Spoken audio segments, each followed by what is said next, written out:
Today, we will discuss Xbox xCloud versus Google Stadia. I am Brandon with Bad Tech Gaming. I currently have both these services, Stadia and xCloud. I will show you live gameplay footage, menu systems and how they operate, as well as a list of games for each of them. At the very end, I will also show you exactly how I plan on using both of these services to my advantage as soon as Xbox xCloud really releases. But first, let's talk about pricing and accessories. As one of them you probably already have in your own home, Xbox with an Xbox controller, and the other one you might have to actually purchase something for. However, both of them you can use your same Xbox controller that you might already have in your home. So if you're an Xbox fan, good news. You can use your controller on both streaming platforms. Stadia is actually pretty simple in this regard, and so we'll go over that one first. You have your Stadia controller, which is about $69, pretty comparable to most other controllers on the market. I believe it's actually a little more expensive than an Xbox controller. And then the claw that goes specifically around it, so you can hold your phone up on top of your controller if you wish to do so. Your Stadia controller bundle, so you get a Stadia Premier Edition, comes with a Chromecast Ultimate and a Stadia controller. That gets you, it runs you $99. xCloud has a few different options. Now, these are going to be some that go around your phone, like this one here. You also can, of course, buy an Xbox controller if you don't already have one. Not to mention, they do have a couple of other accessories that you can clip onto your controller as well. So it's pretty simple. I do prefer the way that Xbox does it here because their controllers are open for pretty much any platform out there, whereas Stadia, you can only use it with Stadia at this time. Okay, now let's talk list of games. So for xCloud, I actually do have a list of games that will be in the description below. I will also scroll through them in just a minute. But with Stadia, I actually am going to scroll through it right here live with you. So you have your Stadia Pro games that come with Stadia when you purchase it. All these ones right here. And I'll get back to that in just a second. And then you have all of these other games.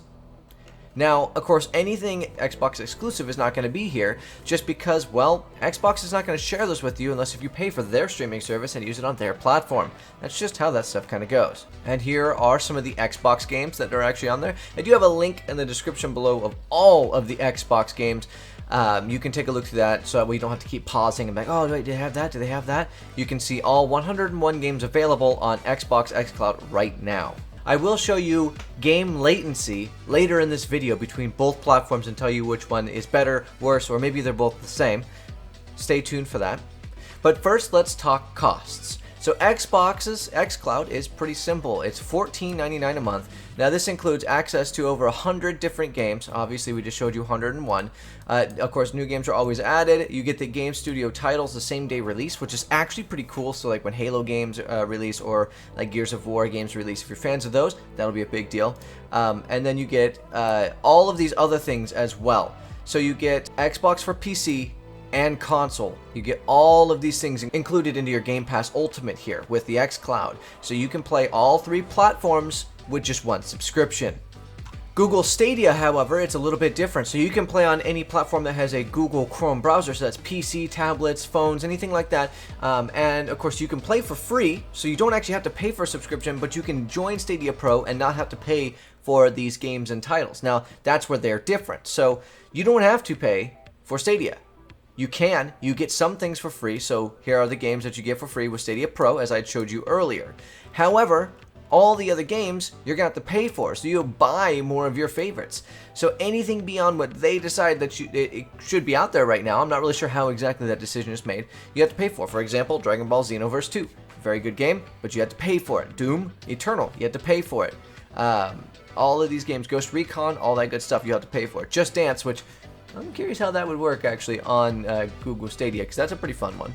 Here's an example right here. So now we're going to start jumping into their user interfaces a little bit, just before we get to the actual game streaming and show you the latencies between them. So here you can see a Stadia Pro game, which is right here. You get this for free. The other ones here, you have to pay $29, $69, $59, and so on and so forth. And that's kind of the theme that they have with all their stuff. But using the user interface is pretty intuitive, I would say. It's pretty easy, simple, exactly what you'd expect. You have new releases that you can look at. You have all of your pro deals, so you can just completely forget about the other ones and just go for the pro deals. And of course, you just click something like See All. It'll take a second to load in, and bam, you can see all of them, and these are all pro, so you get these games that you either get for free or a discounted price through Google Stadia, so you don't necessarily have to pay for them. Now let's hop over to Xbox and their streaming service. So as you had already seen, you have this menu right here. Personally, I like this menu just a little bit more. It feels a little bit more intuitive. It just makes sense. The first thing you see when you log in is a list of just a ton of games, and you can jump back into what you were playing. You can play through some stories, or you can see some people, what they've been doing as well. And then all games. You can just go straight into all games without having to click or do anything. You have other things in the menu system, like this is going to be live of what other people are playing right now, which is pretty cool. So you can see that Whip It to Death is playing Forza, and he's driving on the beach.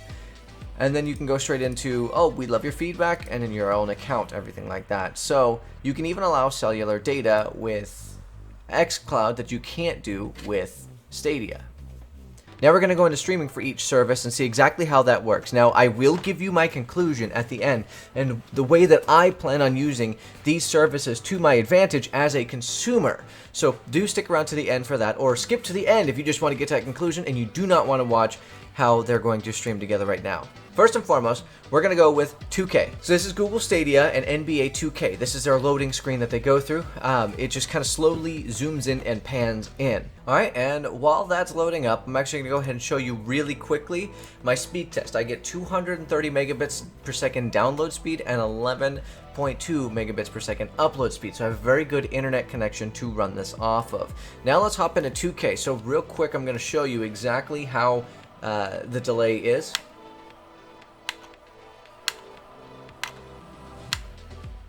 Okay, hopefully you got a good idea there. And then we're just going to jump into a game, and I'm going to skip ahead. Okay, so we're going to hop right into the gameplay and what it's like to actually play on this. I will warn you, I am not a basketball 2K fan. Like, I don't play these. Nope. It has been a very long time since I've played any NBA game, so just keep that in mind. But I do want to give you an idea of exactly how this goes. Come on, give it to... Take a shot, and missed it. So it's pretty playable. You can see there's not very much lag, if anything at all. It's actually pretty nice and consistent here. I'm going to defend a little bit, try to rush him. Ah, no, I missed. Now he's going to get the pass and a three. Does he make it? No. Great. I get another chance. Let's get this ball upfield a little bit. Whoa!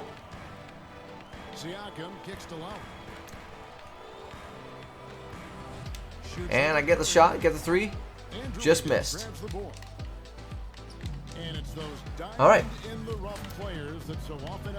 I'll just keep playing it for a second. Can I beat the Golden State Warriors? That is the real question here. Chances are probably not, seeing as they scored their first three. Now I gotta answer. Passing it up, passing it up. No, I passed it right to him. They're gonna go for the dunk. No. Look at Green trucking down the floor with his quick feet and getting the ball right where he wants. Lowry passes to Ibaka. Over Chris. That one. Alright, so now as you can see, it is playable. It is not like it's bad. There is no, I mean, I suck at NBA 2K, so there's that. However, it is very playable. The game is not difficult to play live while streaming it. And actually, to be honest with you, I could get sucked into something like that for a long time. And the fact that you can play on something as simple as your phone, your computer, your any device, a Chromecast, you can play it on your TV. That actually is pretty nice, I'm not gonna lie. So now we're gonna go into Xbox XCloud, which I have already given a video. I have already given you kind of more details on XCloud. If you want to go, I'll leave a link in the description below for that as well, as far as my previous videos, as well as a card just up here. But since we saw someone playing Forza Horizon, we're going to go ahead and start right here. So this is the loading screen for XCloud. There is no question that it is still loading, which I do appreciate about this. There are green lines moving side to side, and your little airplane is moving constantly from left to right, even though it's actually just sitting pretty much center and wobbling slightly. It appears to be moving from left to right. The little game chat down here actually kind of tells you, hey, I'm working on stuff. I'm setting up your stream right now. Don't worry about it. I got your back. Whereas the Google Stadia one, and then it zooms out. But the Google Stadia one doesn't really give us anything like that. Google Stadia did actually log in a little bit faster than XCloud. However, let's go ahead and get down to the gameplay. So I have the music all the way down to a pretty low point, just that way I don't actually get any sort of monetization problems or get some sort of copyright infringement or anything like that. Alright, and we're in. Okay, Brendan. It literally says my name. Oh, I have no idea what I'm doing. So, the input lag here, I'll show you, we're going to do a 0 to 60 here, right? So I'm going to go, and that's how long it takes here. So you can see it pretty clearly there that there is a little bit more lag to XCloud. Now, don't forget XCloud is a beta version, whereas Stadia is the full version, so I would expect nothing less. The fact that I was playing 2K versus Forza, but the graphics on this are great. Gonna do a quick spin around, boom, and I got knocked out. But I will say, the input lag while doing a racing game is something I can get used to pretty quickly. I'm also not the best player at Forza Horizon ever, as you can clearly see. This is not necessarily my type of game, but I'm learning it pretty quickly here. Trying to get around the corner. Going straight through. Hitman. Oh, tried to avoid the Hitman there, and the Hitman got me. My guess is those are just random, those are other players online right now, which is pretty cool. So we'll go ahead and stop right there. So this should give you a pretty good idea of exactly how Google Stadia works, how XCloud works, what the streaming capabilities are like, and what the lag is like. Yes, Google Stadia was a little bit less laggy, but it wasn't a huge difference. Will Xbox XCloud be able to fix that when it comes out for launch? I really hope so, because that would put them on par and that'd be great. So in conclusion, here is exactly how I plan on using these services to my advantage as a consumer. I'm going to pay for Xbox subscription. All the games that it comes with, I'll be able to stream them on my tablet, get them on my PC, and play them on my Xbox whenever I want for no additional cost other than $14.99 a month. And I get Xbox Gold so I can play online with my friends as well. I'm not going to pay for Google and their service. Instead, if there's a game that comes out that I really want to play, I will just buy it from the Google Stadia service and play it that way. So that way I'm not paying a monthly fee for it for games that I probably could get away with just buying them for that service. So with that being said, I do actually plan on using both Google Stadia and Xbox XCloud in my gaming life. And I think that's something that you need to think about as well. When XCloud launches on September 15th, it is going to be a very compelling device to have as your main gaming subscription. Don't forget to like and subscribe. Don't forget to check out the rest of our videos. We have 2 other ones on XCloud. If you want to check those out as well, I'll leave those in the card above and the description below so you can check them out. As well, I'll be covering live September 15th when XCloud does go live. I will make a video on that showing you the updates from what it was to what it is, as I have footage from both, so hopefully that will help answer some of the questions that are still here today.